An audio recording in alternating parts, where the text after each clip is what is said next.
What's up guys, welcome to AnimeKouhai. If you want to help me out, please hit the like button and subscribe to my channel. Everything we say in here is a secret, alright? Of course, Maribel. I'm not in any hurry to die.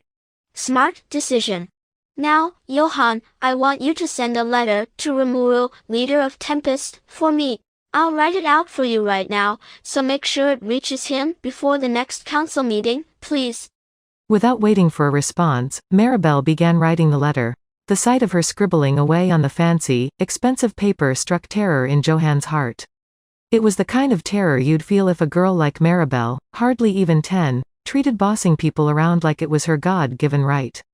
She had the air of a ruler, and not one of the 5 elders was a match for her.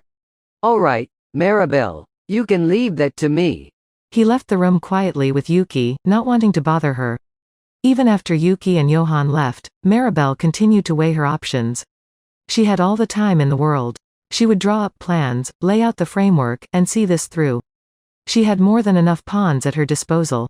And once again, this'll be fun. This'll be so much fun. Maribel, the girl who trusted not a soul in the world, got lost in her own reverie. The man fell to the ground, a flood of red, blood-like particles shooting out in front of him. His eyes had burst open in surprise, he probably never saw it coming. You left yourself open, you fool. Milam's excited voice thundered across the hall as the man's 5 remaining companions grew tense and nervous. They banded together, keeping a wary eye on their surroundings, but they could do nothing. Blowing wind, grow into a tornado and slice into my enemies. Time to rage, tornado blade. Bunching up like that was a mistake, and I all but sneered as my tornado blade slashed into them.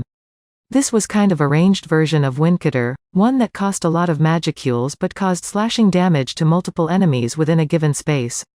This made it great for battles against groups of foes. Milam had acted first, sneaking up on one person as he went ahead to check for traps. After killing him, she quickly shot out of the area to avoid getting caught in my magic. The group had no idea what happened. The moment they huddled up for safety, Milam was out of the way, and they were cut to ribbons by my Windcutter. Look out, it's Scarlet. Be careful. Shit! That magic got Marja and Nadia. And Jean's not breathing either. Damn you. All of you. The surviving enemies, beginning to appreciate their situation, started ranting at us. By enemies, of course, I meant the Labyrinth challengers. We were dealing with a group of adventurers this time, by the looks of it, and a pretty well-balanced one at that. But our party had the power and experience to outclass them. That first surprise attack took out the enemy's main search specialist, and before they even knew we were near, my opening magic landed the first strike. Even before we noticed them, we had an invisibility magic deployed, allowing us to discover the enemy first. This magic was cancelled once we began to attack, but by then, our foes had already lost 1 or 2 people, the magic attacker and healer in the back row, to boot. That decided the battle right there. Now that they could see us, the enraged front row adventurers were making a beeline for us. Tough luck. You're not getting past us. Veldora and Ramirez were certainly enjoying themselves as they withstood their charge. By now, I had nothing left to do, just take up a supporting role and make sure those 2 had enough space to move in. I used my analysis magic to examine the fighters running toward us. Above them, I could see bright red bars that were less than half full. They got less than half of their HP left. You guys can take care of them yourselves, right? There was no self-aggrandizing there. Yes, the red bars above the fighters' heads showed their remaining stamina. That was what I configured my personal analysis magic to display. I tried to set it up like a video game for instant comprehension. If other people used the same magic, they'd probably see something different. Regardless, it was pretty convenient for me. The familiar readouts let me quickly confirm the situation and give out the most suitable instructions to my team. By this point, we were pretty much guaranteed to win. A front row set of fighters with no rear support was no match for Veldora and Ramirez. With no one buffing or magically healing them, we'd continually whittle down their stamina until it was over. A more careful party would have kept a barrier over them at all times, but not this one, apparently. It didn't take long for my 2 companions to prove me right, smiling insidiously as they slashed the remaining 3 adventurers into a bloody mess. It was an easy win. Using Milam's surprise attacks and my magic to dispatch the scouts in back row first was proving to be a sure win tactic for us. Of course, we'd been kind of overfishing the pond, so to speak, so our efficiency was starting to suffer. It wasn't perfect yet, but more and more parties were learning how to counter us. These challengers weren't fools, after all, and they were clearly making a dedicated effort each day. I was glad to see that, but we needed new strategies to deal with them. As I thought about this, the final survivor disappeared into a flurry of light particles. The battle was over, another sight I was getting used to. We did it. These punks were no challenge at all. You're right. We're invincible, the strongest there is. All these little ants. They leave me a tad unsatisfied, but my companions were getting thoroughly carried away now. What were we doing, you ask? Well, researching new battle techniques against the Labyrinth's challengers, of course. We were eager to learn, so we'd been putting in a lot of hours down here. I mean, you heard of Team Green Fury, right? We were able to beat them last time, but we can't rest on our laurels. They got called back to their home country, or whatever, and they may never come back, but maybe they just had some trouble procuring new equipment. We didn't know if they'd pay a return visit sometime, and we wanted to be ready to fend them off if it happened. Thus, even after Green Fury was behind us, we kept diving into the labyrinth, sliding into a familiar pattern of fighting off challengers. It kept the labyrinth lively, too. A few days after our pitched battle with Green Fury, Masayuki's party made it past floor 40. Masayuki really was born under a lucky star. Apparently, acquiring the entire Ogre series of equipment was pretty simple for them. It was only natural, then, that they stomped all over the Tempest Serpent. Now their focus was conquering floor 50. The news of Masayuki breaching the 40s energized the rest of the challengers. That was just what we hoped for, and now the more talented parties were aiming for floor 40 as well.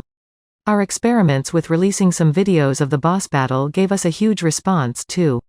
The recording of Masayuki's team fighting the Tempest Serpent, as shown on our projector, created buzz all over town. People wanted us to play it again and again. As Mjolmile and I saw it, this was a business opportunity. In a TV-free world like this one, battle footage from the Labyrinth was as good as entertainment got. We may need to edit out some of the gorier content, but then again, maybe there'd be demand for the uncut version, for the right price. We could work on that. Of course, there'd also be broadcasting rights, likeness rights, all those other little details, but I could let Mjolmile work on that for me. In fact, I bet Masayuki's smile could sell a lot of different products. The endorsement contracts alone might make him rich.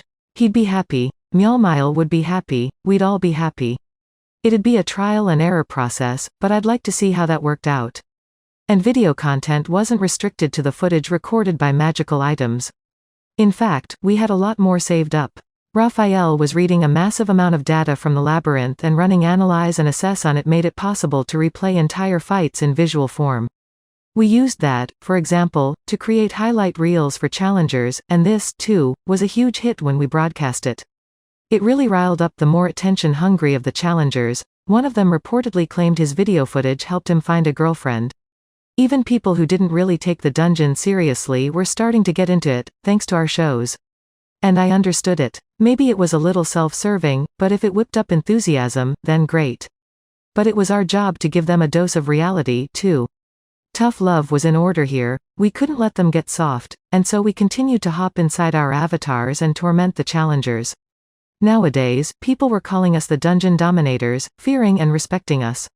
Our appearance had dramatically changed as well. The ghost I controlled now had a fear aura, a bluish-white, flame-like shimmer that burned around its body.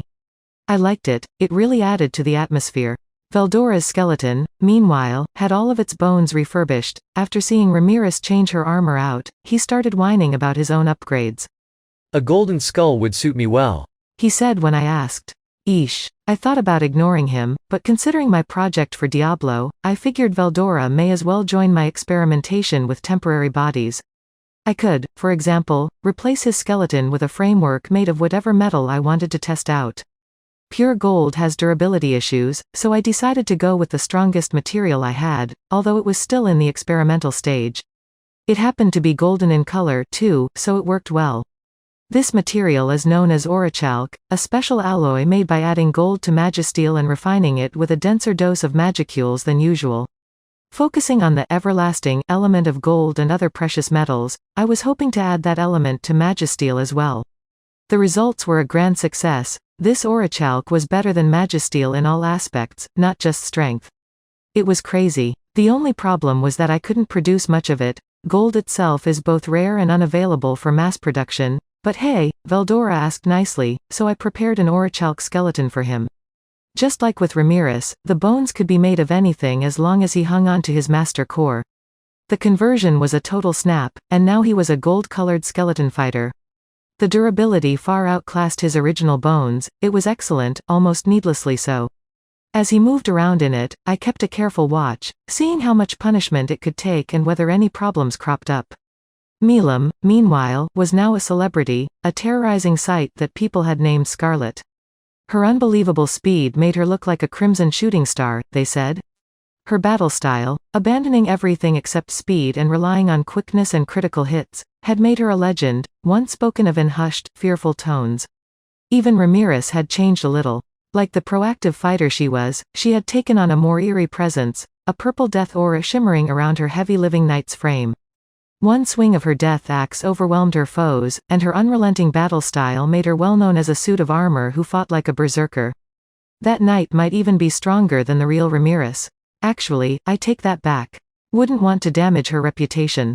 So we had become famous in just a few days. The reaction from the challengers was just as great. They feared us, keeping a keen lookout for our presence. That made sense. We were stronger than some of the weaker bosses, and in terms of sheer malice, far above them.